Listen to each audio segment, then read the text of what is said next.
인생 재건축 시리즈 설교 5번째 시간입니다. 오늘 제목은 전투력 재건축, 부제로 맷집 재건축이라 정했습니다. 그런데 여러분, 맷집이라는 단어가 순우리말 표준어라는 사실을 아시나요? 이 맷집은 매를 견디어내는 힘이나 정도를 뜻하는 단어입니다. 역경지수라는 고급스러운 단어도 있지만 역시 한국인은 맷집해야 느낌이 팍 오는 것 같아요. 우리는 흔히 이 격투기 선수들에 대해서 맷집이 있다, 없다 라는 등으로 평가를 하죠. 제가 구글링을 해보니까 이 맷집이 좋은 선수로 코리안 좀비 정찬성 선수를 뽑는 글이 많더라고요. 여러분, 정찬성 선수 아시나요? 네, 그래요. 정찬성 선수가 이 좀비라는 닉네임이 붙은 이유는 맞아도 쓰러지지 않고 파고들어 접근전을 펼치는 모습에서 비롯되었습니다. 이 상대하는 선수 입장에서는 자신의 힘을 다한 펀치를 맞고도 꾸역꾸역 다가오는 정찬성이 공포스러울 것입니다. 그런데 우리가 성벽 재건 같은 과업, 사명을 감당할 때 반드시 맷집이 있어야 합니다. 뭐가 있어야 된다고요? 맷집이. 비단 교회일 뿐 아니라 가정일, 직장일, 공부에 있어서도 마찬가지예요. 왜 그럴까요? 모든 의미 있는 일, 선한 일을 할 때는 그냥 이루어지는 경우는 거의 없고 다소의 반대와 방해가 있기 때문입니다. 물론 느헤미야의 성벽 재건 과정에도 반대와 방해가 있었어요. 그렇다면 반대와 방해는 어떤 패턴으로 나타날까요? 우리 우선 1에서 2절을 한번 다 같이 한번 읽어봅시다. 1에서 2절입니다. 시작. 한달같이 우리가 성을 건축한다 함을 듣고 크게 분노하여 유다 사람들을 비웃으며 자기 형제들과 사마리아 군대 앞에서 일러 말하되 이 미약한 유다 사람들이 하는 일이 무엇인가? 스스로 견고하게 하려는가? 제사를 드리려는가? 하루의 일을 마치려는가? 불탄 돌을 흙 무더기에서 다시 일으키려는가 하고. 산발랏은 어떤 사람이냐? 유다 백성이 바벨론에서 본토로 귀환할 당시 사마리아 지역의 총독이었어요. 그리고 예루살렘 북서쪽 20km 지점의 호론 사람입니다. 근데 이 산발롯이 왜 그렇게 예루살렘 성벽 재건하는 걸 방해하느냐? 다 이유가 있습니다. 바벨론 포로기 당시 예루살렘은 사마리아 지역에 편성되어 사마리아의 영향력 아래 놓였는데 바벨론에서 귀환한 느헤미야가 예루살렘 성벽을 재건하는 등 과거 예루살렘의 영광을 회복하려 하자 산발랏은 성벽 재건 공사를 집요하게 방해했습니다. 여러분, 우리가 표면적으로 드러나는 방해의 이유와 내면적인 게 다를 때가 많아요. 우리 정치권에서도 여야가 첨예하게 대립을 하잖아요. 국제사회에서도 강대국들이 막 대립을 하잖아요. 근데 그 원인을 파고 들어가 보면 밥그릇 싸움. 이 산발랏도 사마리아 지역의 자기가 대빵인데 그 영향력이 줄어드는 것 같으니까. 그래서요, 국제 정세를 이렇게 살펴볼 때도 물론 되게 형이상학적인 그런 이유들을 들지만 이제 그 대통령이 이제 뭐 선거를 앞뒀다거나 이제 본인이 정권을 유지하기 위해서 누구에게 보수층에게 표를 얻을 것인가 뭐 이런 것들 때문에 하는 이야기들이 진짜 많습니다. 그러니까 우리 다 착하고 순진하니까 그래 진짜 미국 같은 경우는 이 국제사회의 경찰로서 막 그렇게 정의를 외치고 물론 그런 역할들을 했죠. 그러나 이 모든 방해와 이런 것들을 보면 표면적인 이유와 그 사람의 진짜 속내와 이런 것들을 잘 분별해야 되는 거죠. 지금 산발랏도 그런 거예요. 자기 영향력이 줄어들 것 같으니까 이렇게 막 남의 나라 하는 일에 반대하고 막 이러는 것입니다. 1절 하반절에 유다 사람들을 비웃으며 그랬다 그랬어요. 그러니까 이 상대의 공격은 막 처음부터 때리고 이런 게 아니에요. 비웃으며 심리전으로 시작합니다. 방해의 첫 시작은 통상 조롱의 형태로 대부분 심리전을 구사하죠. 이 미약한 유다 사람들이 하는 일이 무엇이냐? 너희들 같이 약한 것들이 뭐 할 수 있겠느냐는 조롱과 무시예요. 우리가 어디 동아리 같은 데서도 뭐 하려고 그러는데 니까 것들이 뭐 하겠어? 옆에서 막 하면 하려다가도 이게 탁 이런 거예요. 이런 거. 그리고 또한 이런 반대자들은 대부분 자신이 알잖아요. 이게 팩트가 아니라 왜곡되고 과장됐다는 것을. 그러니까 대부분 거짓에 근거하여 방해를 하기 때문에 혼자서는 이게 자신감이 없고 새를 자꾸 규합하려고 합니다. 우리 청소년기, 우리 아이들도 사춘기 심하게 겪을 때 학교에서도 혼자 그러는 애들은 없어요. 한 명이라도 꼭 같이 하려고. 오늘 본문에도 그런 패턴들이 이렇게 드러나요. 2절 상반절에 보니까 자기 형제들과 사마리아 군대 앞에서 일러 말하되 충동질을 하는 거죠. 심리전으로. 제깟 것들이 뭐 한다고 저러냐 막 이러면서. 그 다음에 8절 상반절 보니까 다 함께 꾀하기를 이렇게 하다 보니까 이제 암몬 사람 도비아도 방해 작전에 동참합니다. 우리 3절 한번 다 같이 한번 읽어볼까요? 3절입니다. 3절 시작. 암몬 사람 도비아는 곁에 있다가 이르되 그들이 건축하는 돌 성벽은 여호가 올라가도 못 무너지리라 하더라. 진짜 황당하지 않나요? 근데 이런 부정적인 말에 귀를 기울이는 게 더 어리석은 거예요. 지금 그 느헤미야 성벽에 여우가 올라가면 이게 무너집니까?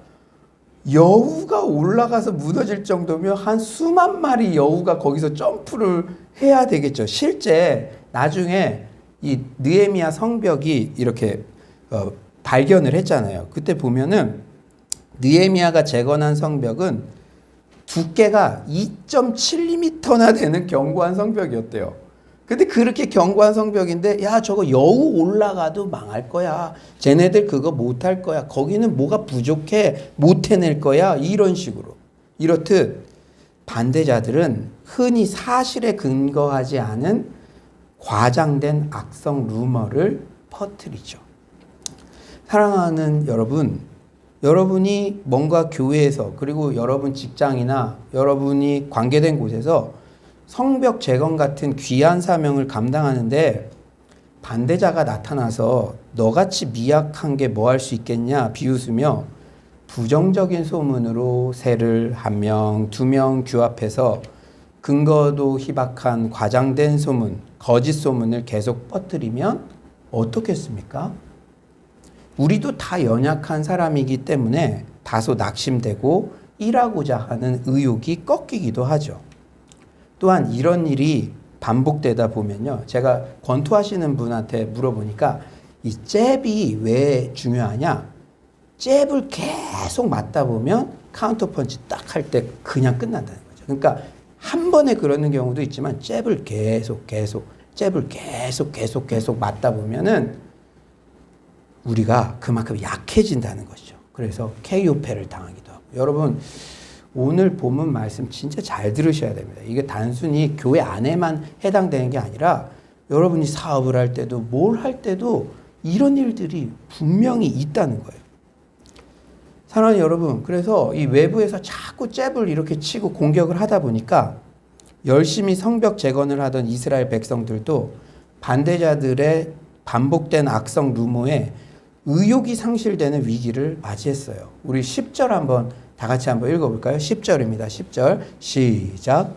유다 사람들은 이르기를 흙 무더기가 아직도 많거늘 신을 나르는 자의 힘이 다 빠졌으니 우리가 성을 건축하지 못하리라 하고.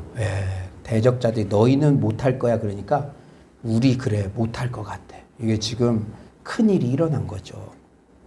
우리가 성을 건축하지 못하리라 하고. 이게 바로 반대자들이 원하는 바입니다. 반대자들이 원하는 바에 우리가 굴복해서는 안 되겠죠. 성벽 재건 같은 하나님 나라의 일을 방해하는 사탄의 전략이에요. 예배가 부흥되고 말씀과 기도가 양육이 정말 하나님 안에서 영혼이 회복되고 그런 것들이 일어나려면 이게 인생 재건축뿐 아니라 성벽 재건축이잖아요. 그러니까 우리가 적을 알고 나를 알면 분별할 수 있잖아요. 이런 패턴들을 성경에는 분명히 말씀해주고 있다는 거예요. 그런데 느헤미야는요, 맷집이 강한 지도자였습니다. 할렐루야. 맷집이 강한 지도자. 외부의 공격으로 공동체 위기가 다가올 때 그 위기를 너무나 멋지게 돌파했어요. 그 비결이 과연 무엇일까요? 사랑하는 여러분, 우리 자신을 돌아보기 원합니다. 나는 과연 맷집이 강한 편인가 아니면 약한 편인가? 혹 무슨 일을 시작하려다가도 주위 사람들의 부정적인 반응이 오면 주저앉곤 하여 이를 제대로 완수하지 못한 경험은 없으십니까? 그것 때문에 여러분 고민하시는 분 안 계세요? 회사 일도 자꾸 이것 찔끔 했다가 반응이 안 좋은 것 같으면 하고 저것 찔끔 하다가 결국은 열매가 없는, 스스로는 알잖아요. 참 내가 너무 이럴 때마다 참 초라해 보이고, 저도 그런 것들을 뭐 예전에 은행 다닐 때도 경험해 봤기 때문에 여러분들에게도 동일하게 이런 고백을 드립니다. 그렇다면 느헤미야 같은 맷집 재건축을 이루기 위한 비결은 과연 무엇일까요? 여러분 오늘 잘 나오셨어요. 이대로 적용하면 하나님께서 또 여러분의 삶 가운데 멋지게 재건되는 은혜 허락하실 줄 믿습니다. 지난주에도요, 제가 작은 것부터 할 수 있는 것부터 시작하자 했더니 우리 집에서부터 막 운동하는 소리들이 들리더라고요. 저도 그렇게 선포를 하고 나니까 오늘은 넘어가려고 해도 자꾸 김소연 집사님 얼굴이 막 이러면서 막 하고 그랬었는데, 오늘도 여러분들이 삶에 적용할 때 그대로 열매 맺을 줄 믿습니다. 우리가 맷집 좀 재건축 됐으면 좋잖아요. 정찬성 선수 같이 얼마나 멋지고 왜 인기가 많습니까? 맞아도 파이터로서 전진하는 것이죠. 첫 번째로는 우선 기도해야 맷집이 강해집니다. 뭐 해야 된다고요? 기도해야. 산발락과 도비아의 참기 어려운 조롱과 비난에 느헤미야는 가장 먼저 어떻게 반응했습니까? 우리 4절 상반절, 우리 음영이 있는 부분 한번 다 같이 읽어볼까요? 시작. 우리 하나님이여 도우시옵소서. 키포인트. 여러분, 누군가가 근거도 없이 네가 뭐 그거 하겠어, 네가 하려는 일 여우가 올라가도 다 망해, 우린 안 돼, 막 이러니까 막 흔들흔들 거릴 때 우리 하나님이여 들으시옵소서, 막 감정적으로 격분해서 어쩜 그럴 수 있어, 그런 게 아니라 기도로 반응했다. 기도로. 우리 하나님이여 들으시옵소서. 느헤미야는요, 어떤 반응도 결코 기도보다 앞서지 않았어요. 그런데 느헤미야가 드렸던 기도의 내용들을 한번 살펴봅시다. 참 흥미로워요. 느헤미야 하면 뭔가 고상하고 막 우리와 다른 그럴 것 같지 않아요? 근데 전혀 그렇지 않아요. 격식을 갖춘 고상한 기도가 결코 아니에요. 우리 4에서 5절, 우리 느헤미야 심정으로, 열받은 심정으로 한번 읽어봅시다. 4에서 5절 시작. 우리 하나님이여 들으시옵소서. 우리가 욕심내김을 당하나이다. 원하건대 그들이 욕하는 것을 자기들의 머리에 돌리사 노략거리가 되어 이방이 사로잡히게 하시고 주 앞에서 그들의 악을 덮어두지 마시며 그들의 죄를 보완하지 마옵소서. 그들이 건축하는 자 앞에서 주를 노하시게 하였습니다 하고. 이런 기도를 드렸대요. 여러분, 만약에 여러분이 존경하는 목사님이 이런 기도를 드리고 있다면 그 기도? 이렇게 의문이 생기지 않을까요? 그런데 느헤미야가 이런 기도를 드렸대요. 반대자들에게 진노와 저주를 퍼붓는 기도입니다. 그들이 욕하는 것을 자기들의 머리에 돌리사 노략거리가 되어 이방에 살이 잡히게 하셔.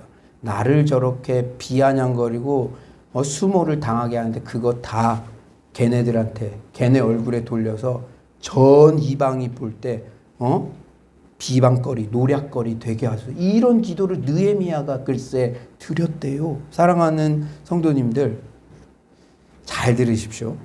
자신이 애매히 핍박을 당하고 비웃음을 당하는데 나는 화 안 나, 애써 평화로운 표정을 짓고 있는 게 결코 건강한 신앙이 아닙니다. 팀 켈러 목사님은 그런 모습을 영적 변태라고 표현했어요.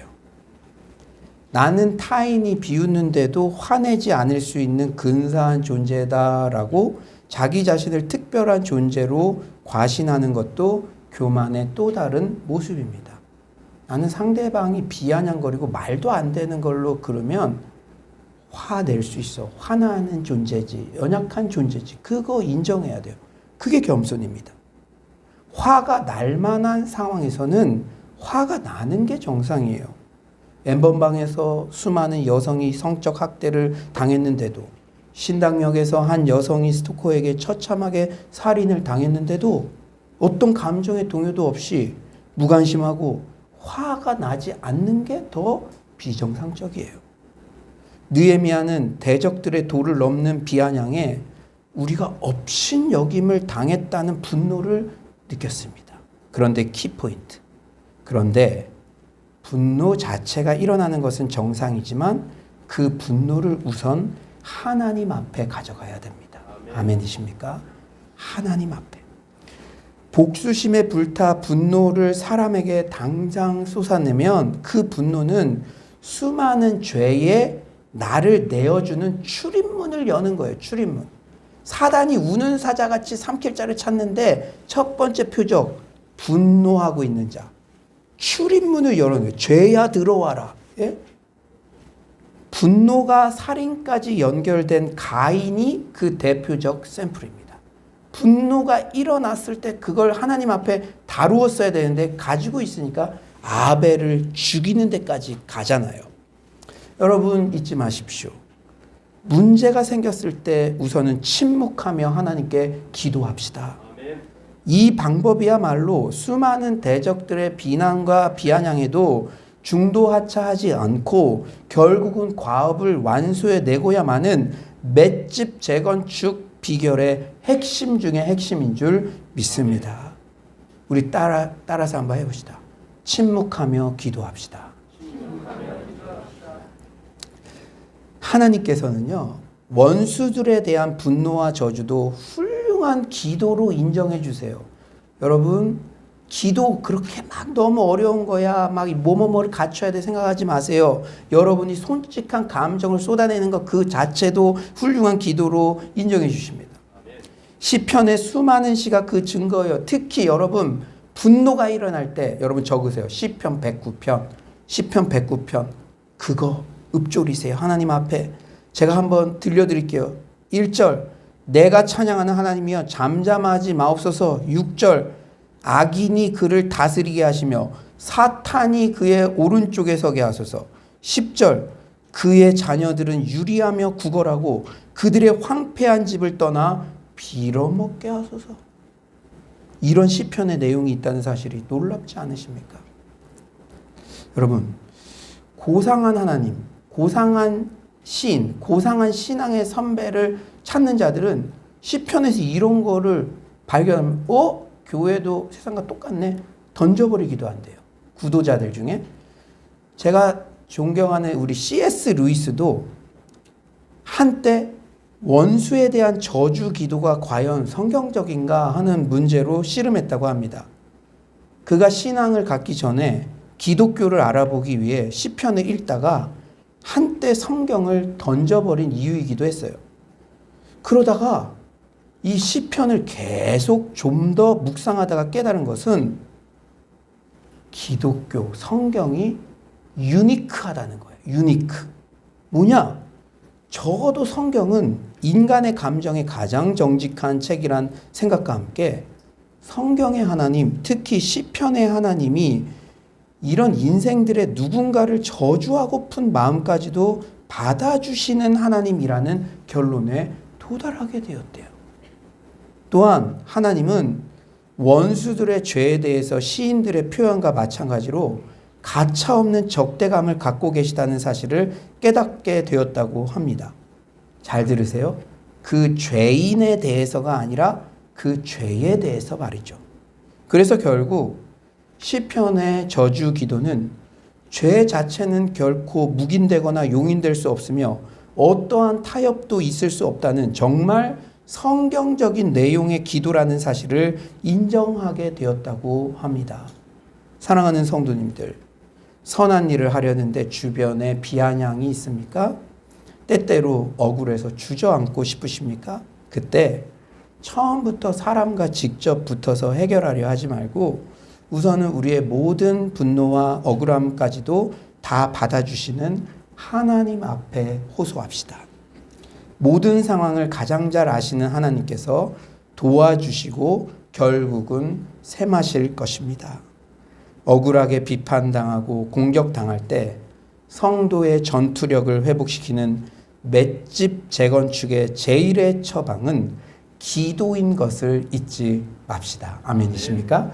우리 선교사님들도 오늘 방문하셨는데 우리 교회에 아주 유익한 신앙의 DNA가 있는데 오늘 선물로 드릴게요. 우리는 다 아시죠? 우리 따라해봅시다. 문제가 생겼을 때 침묵하며 기도합시다.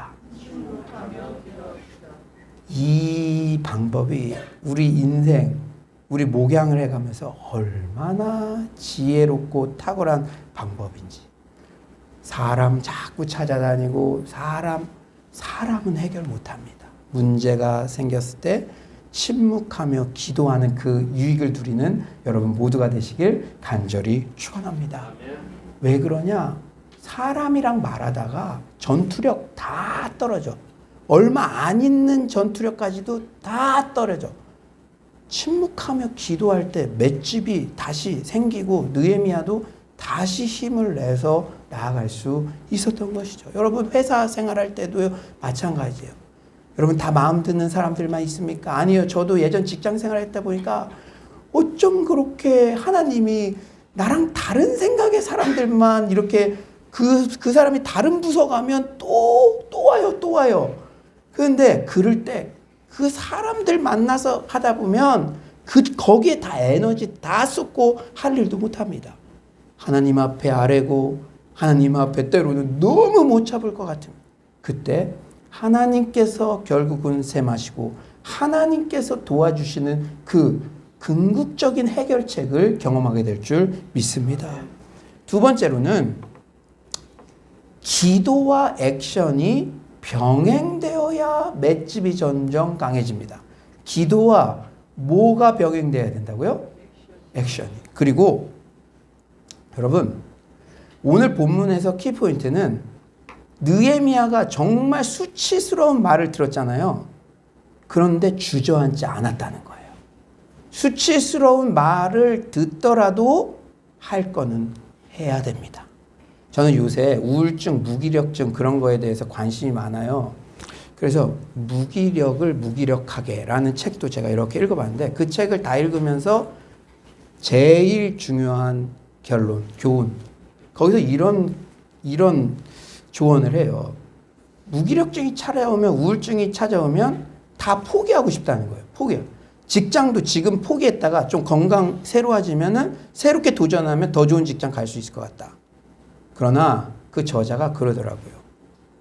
절대 지금 다니고 있는 직장을 건강하지 않은 상태에서 포기하지 말아라.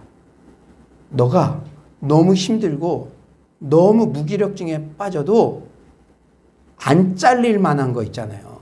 퇴근 시간 지키고 출근 시간 지키고 그건 해야 된다. 그건 몸을 막 이렇게 끌고라도 네 자리에 앉아 있는 건 해야 된다. 앉아서 다른 생각을 하고 뭐 탁월한 과업을 하지 못하고 그건 둘째치고 너가 너무 우울하고 무기력한 그 상태라도 안 잘릴 만하게 최소한하게 하는 거는 출근하는 것만큼은 유지해야 된다. 이게 정말 현실적인 조언이더라고요. 왜냐? 세상은 냉혹하니까. 특히 전문직일수록 제 무기력증에 빠져서 그냥 기브업 했어. 제가 늘 말씀드리죠.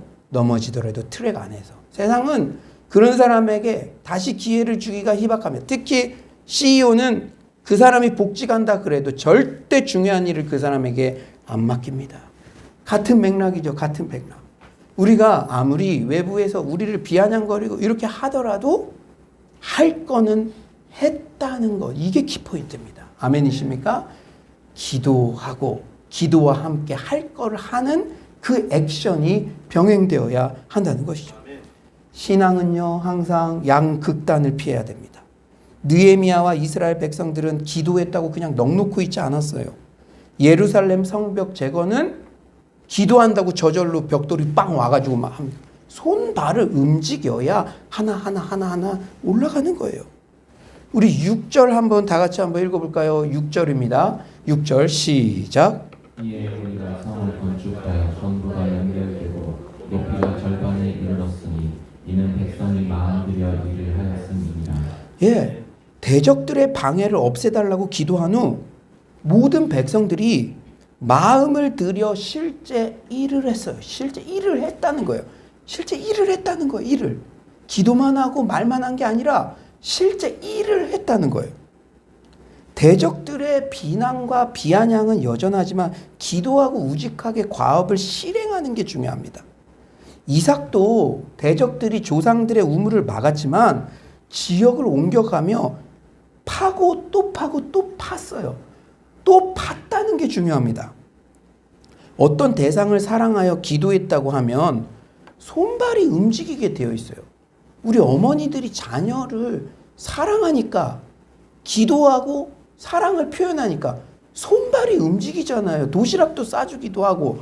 손발이 안 움직이고 기도했다 그러고 말만 하면 어떻게 그것을 신뢰가 갑니까? 사랑하는 여러분, 가정을 사랑하고 교회 공동체를 사랑하여 누구보다 많이 기도했다면 시간, 물질, 달란트가 흘러가야 될 줄 믿습니다. 열매로 알리라. 그런 것들로 분별하는 것이죠. 우리가 비판을 해서는 안 되지만 그런 것들로 신앙의 진정성이 점검이 되는 것이죠. 저는 이 중재직 양육을 통해서도 그런 신앙의 기본기들을 우리가 점검하고 저부터 사랑하는 여러분, 느헤미야는 하나님을 굳게 믿었지만 예방도 철저히 했어요. 하나님을 굳게 믿었잖아요. 그렇다고 그냥 있었습니까? 칼을 찼어요. 예방도 철저히 했습니다. 균형.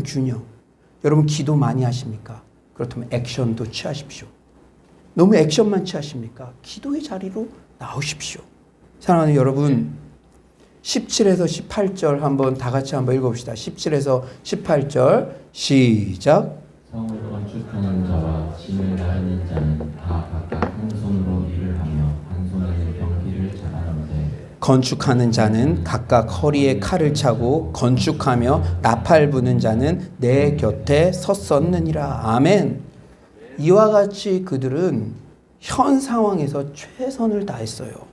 물론 느헤미야는 전쟁은 하나님께 속했다는 것을 철저히 고백합니다.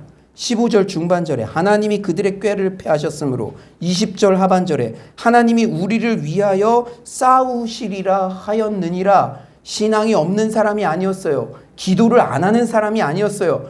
전쟁은 하나님께 속했다. 누구보다 확신이 있었어요. 믿음이 좋았어요. 그렇다고 남들 다 성벽 짓고 으쌰으쌰 하는데 아무것도 안 하고 기도만 했습니다. 아니잖아요. 느헤미야도 솔선수범하여 할 때 같이 하고 지켰습니다. 하나님이 지켜주실 것 확신했지만 예방도 철저히 했다는 거예요. 여러분, 우리 신앙생활 하면서 오해하지 맙시다. 우리 신앙이란 건 피상적인 게 아니에요. 그냥 말은 했는데 삶 가운데 통합이 안 되면 그건 잘못된 겁니다.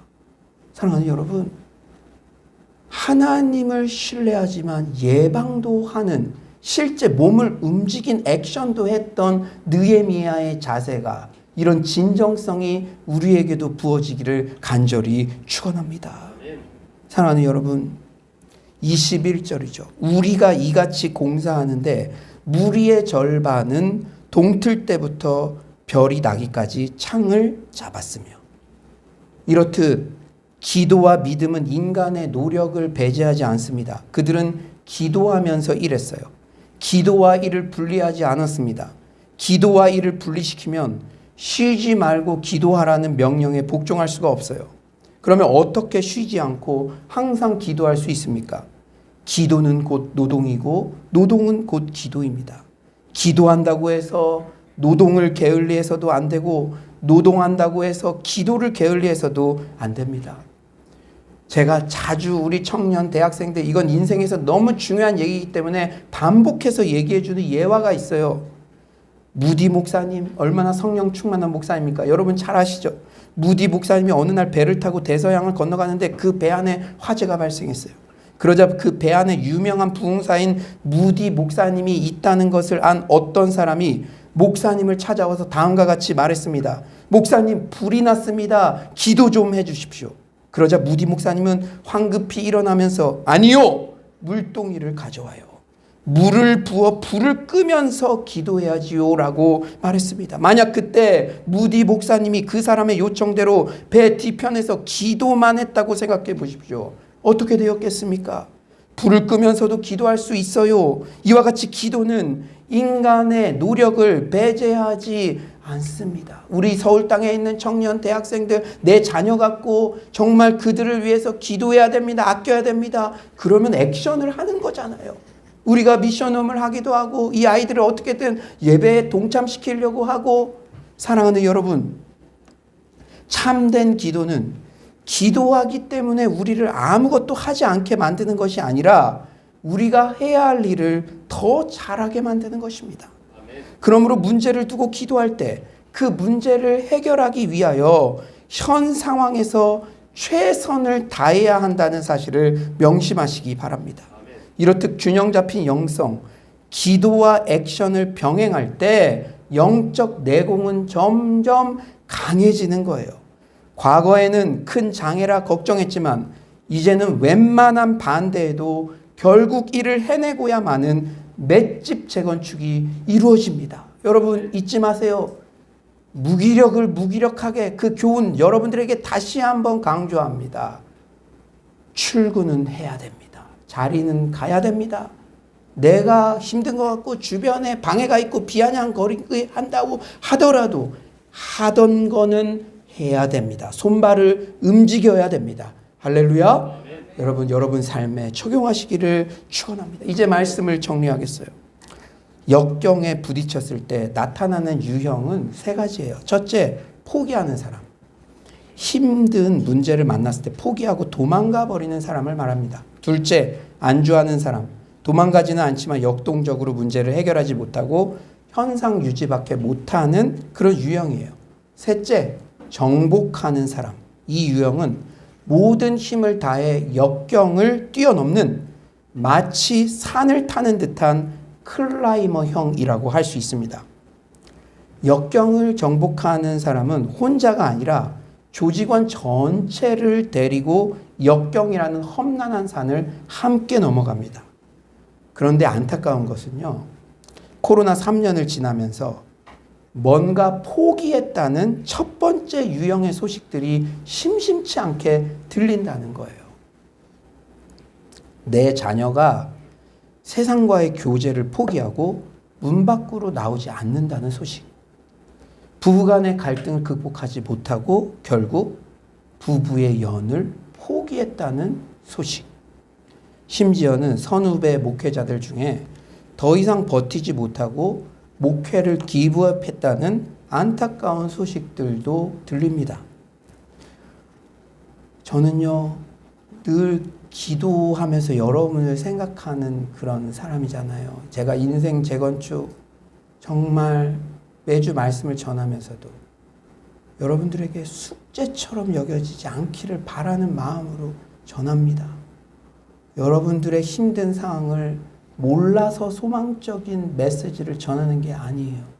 힘든 상황을 누구보다 잘 알고 기도하면서 그게 느껴지기 때문에 매주 소망의 메시지를 전하는 것입니다. 여러분들 중에도 이런 생각을 한 번이라도 했던 분이 있을 수도 있겠죠. 내 자녀가 문 밖으로 안 나오고 또 부부 어떻게 여기까지 버텼지만 또 목회, 사역 어떻게 여기까지는 왔지만 이제는 포기의 카드를 만지작 거리다 이 자리에 온 성도님들도 있을 수 있다는 사실을 저는 일주일에 기도하면서 느끼면서 그럼에도 소망의 메시지를 전합니다. 그런데 원인을 알아야겠죠. 왜 이런 일들이 팽배할까? 제가 원인이 무엇일까 생각해 보니 코로나 3년 동안 은혜 받을 수 있는 통로가 줄어드니까 예전에는 그냥 넘어갈 수 있는 일도 뾰족해져서 관계의 갈등이 야기되고 그 관계의 갈등을 견딜 수 있는 영적 맷집이 바닥나면 기브업이라는 카드를 만지작거릴 수밖에 없는 것 같아요. 또한 코로나의 끝자락에서 뭔가 큰맘 먹고 문 밖에 나와 새로운 시도를 하려고 해도 산발라, 도비아 같은 그런 악의적인 사람들이 니까짓 게 뭔데라는 표정만 지어도 다시 움츠려드는 게 아닌가 생각하게 됩니다. 하지만 이런 시기에 우리 공동체의 인생 재건축이라는 메시지를 허락해 주신 하나님의 은혜에 감사드립니다. 저는 오늘 설교를 준비하며 외부의 공격이라는 위기의 때에 역경을 정복하는 탁월한 리더 느헤미야가 보인 행보에 눈을 뗄 수가 없었어요. 특히 23절이 저의 눈을 사로잡았습니다. 나나 내 형제들이나 종자들이나 나를 따라 파수하는 사람들이나 우리가 다 우리의 옷을 벗지 아니하였으며 물을 기르러 갈 때에도 각각 병기를 잡았느니라. 느헤미야는 회개 기도에서도 자신을 배제시키지 않았죠. 그리고 오늘 23절에서도 나나 내 형제들이나 실행, 액션, 순종에 있어서도 자신을 배제시키지 않는 항상 우리 의식으로 무장한 솔선수범형 리더였습니다. 제가 지난 한 주 동안은 특히 말씀의 응답을 받고 적용했던 것들이 몇 가지 있었어요. 이삭이 양보하며 새로운 우물을 팠다는 새벽 말씀에 실천하고자 하는 마음에 중재직 양육 소그룹 우물을 몇 클래스 더 팠습니다. 그분들의 상황에 맞게 내가 그 시간을 양보하고 우물을 하나 더 파야겠다.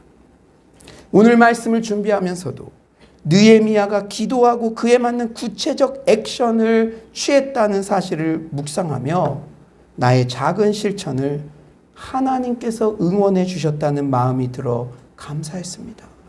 사랑하는 성도님들, 저는 우리 모두가 포기의 우울한 소식이 만연한 이 시기에 오히려 역경을 정복하는 소식의 주인공들 되시기를 간절히 축원합니다. 사실 사람들의 비아냥을 정복하고 결국 이를 이루어내는 게 그냥 쉽게 되는 건 아니에요. 하지만 짧은 생에 누구보다 많은 비아냥과 비난을 받으셨던 예수님께 시선을 고정합시다. 그가 받으셨던 비판의 죄목들을 여러분 기억하십니까? 제가 하나하나 찾아봤어요. 세리와 죄인들의 친구, 아이고 거룩하지 못한 것, 백성들을 미혹해 하는 자, 율법 파괴자, 신을 모독하는 참남한 자, 자칭 유대인의 왕, 자칭 그리스도, 가이사에게 세금 바치는 것을 금하도록 선동하는 자, 성전을 헐고 사흘에 짓겠다고 거짓말하는 자, 내가 사랑하는 예수 그리스도께서 이런 욕을 받았어요. 다 받았어요. 이런 욕지거리들을 다 당했어요. 그런데 이런 비판과 방해에 대하여 예수님이 취한 태도는 두 가지셨습니다. 하나는 기도. 겟세마네에서도 기도하셨고 습관을 좇아 기도하셨고, 또 하나는 원수까지도 사랑하셨던 구체적 사랑의 실천이셨습니다. 액션이셨어요. 예수님은 산상수훈 설교만 하신 게 아니라 얼마 지나지 않아 실제 십자가의 죽음으로써 산상수훈 설교를 살아내셨어요. 좁은 길을 따르라. 사람들 다 가는 그 길 가서는 안 된다. 왼뺨을 치며 오른뺨을 돌려대라. 말로만 주옥 같은 산상설교 하신 게 아니라 며칠 뒤에 십자가의 자신이 그 삶을 액션으로 순종하여 살아내셨습니다. 결국 예수님은 사람들의 반대에도 기도와 액션으로 십자가 대속의 사명을 이루어내고야 마셨습니다. 예수님이야말로 어떤 반대와 공격에도 굴하지 않고 우직하게 사명의 길을 완수하신 맷집 최고봉이셨습니다. 사랑하는 성도님들, 코로나 3년 신앙의 영역에서 여기저기 끌어당겨 포기시키려는 그런 영적 공격이 만만치 않아요. 하나님이 사람을 통해 일하시듯 영적 공격도 사람을 통해 오기도 합니다. 여러분의 가까운 사람을 통해서도, 가족을 통해서도.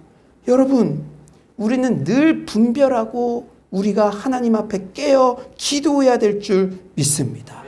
하지만 그때 사람만 상대하지 말고 재빨리 공중전으로 전환시키십시오. 아멘이십니까? 나 이래 억울하다고 말할 필요도 없어요. 설명할 필요도 없습니다. 그저 하나님 앞에 공중전으로 그것을 가져갈 때 하나님이 책임지시는 줄 믿습니다. 최우선적으로 하나님 앞에 기도로 나아갑시다. 또한 기도했다면 실제적 액션, 순종이 반드시 있어야 합니다. 양육 우물이든 뭐든 아무리 사소해 보여도 할 수 있는 것부터 감동받은 대로 당장 그날부터 실천해 보십시오. 순종하면 하나님을 경험하게 될 줄 믿습니다. 기도와 액션, 기도와 순종, 이 두 날개가 펴지면 맷집 재건축, 인생 재건축은 날개를 달 줄 믿습니다. 아무쪼록 기도와 순종이라는 균형 잡힌 영성, 맷집 재건축을 통해 반대에도 결국 일을 해내고야마는 서울의 모든 성도님들 되시기를 간절히 축원합니다.